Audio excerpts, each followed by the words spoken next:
श्याम रजक फिर जनता दल यूनाइटेड में शामिल हो गए। मिलन समारोह में कई मंत्री मौजूद रहे, लेकिन अशोक चौधरी नहीं दिखे। राजनीतिक गलियारे में इस बात की चर्चा शुरू हो गई है कि कहीं जेडीयू में दलित राजनीति पर वर्चस्व की शुरुआत तो नहीं। अगर ऐसा नहीं तो हर कार्यक्रम में मौजूद रहने वाले अशोक चौधरी इस कार्यक्रम में क्यों नहीं पहुंचे?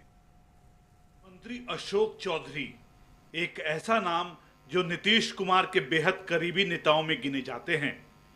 पार्टी का कोई भी बड़ा कार्यक्रम हो, अशोक चौधरी की मौजूदगी जरूर रहती है, लेकिन जेडीयू के मिलन समारोह से अशोक चौधरी गायब रहे।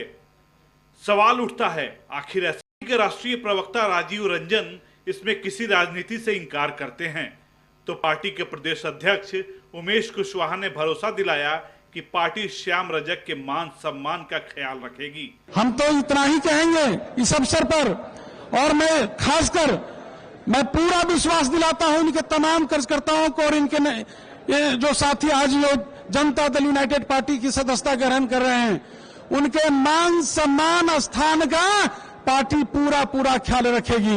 जहां तक जनता दल यूनाइटेड का सवाल है, वो पूर्व में भी यहाँ रहे हैं, उनका हम स्वागत करते हैं।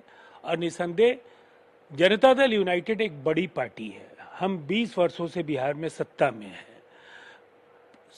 अगर आप इसे देखें तो एक बड़ी पार्टी में सबके लिए गुंजाइश होती है, सबके लिए स्थान होता है, इसलिए कहीं कोई किसी के लिए कोई बात नहीं है। दरअसल श्याम रजक बड़ा दलित चेहरा माने जाते हैं।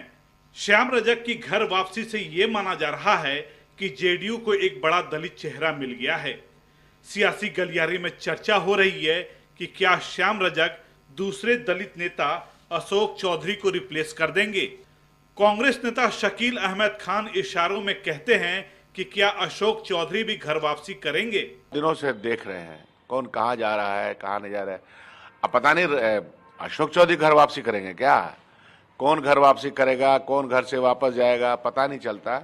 इन लोगों का आपसी रंजिश भी हो सकता है, नई कोई चाल हो सकती है, शतरंज की कोई नई बिसात हो सकती है। मुझे नहीं मालूम, बहुत ज्यादा टिप्पणी करने का कोई मुझे बनता नहीं।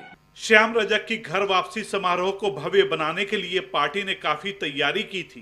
राष्ट्रीय कार्यकारी अध्यक्ष संजय झा, प्रदेश अध्यक्ष उमेश कुशवाहा, मंत्री विजय चौधरी, मंत्री जमा खान, राष्ट्रीय महासचिव मनीष वर्मा, मंत्री रत्नेश सदा और मंत्री सुनील कुमार मौजूद रहे, लेकिन अशोक चौधरी नहीं दिखे।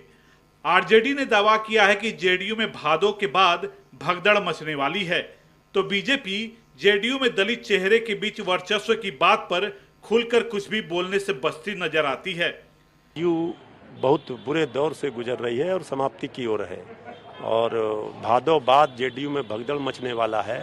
अभी तो ये सब टेलर है, असली फिल्म बाकी है। क्या श्याम रजक जी के आने के बाद जो अब किसके आने से किसके जाने से ये होगा, ये तो समय बताएगा, लेकिन जेडीयू में अब कोई रहना नहीं चाहता है, ये बात दिखने लगा है।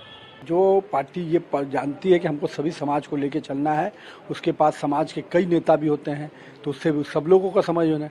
श्याम रजक की राजनीति करने के तरीके अलग हैं, अशोक चौधरी का अलग है। मेरा नहीं मानना कि किसी एक के आने से दूसरे को खतरा होता है। कुछ समय पहले ललन सिंह से मंत्री अशोक चौधरी के टकराव का मामला बेहद मुश्किल से सुलझा था। उसके बाद जहानाबाद में भूमिहारों पर दिया गया अशोक चौधरी का बयान उनके लिए मुसीबत बन गया।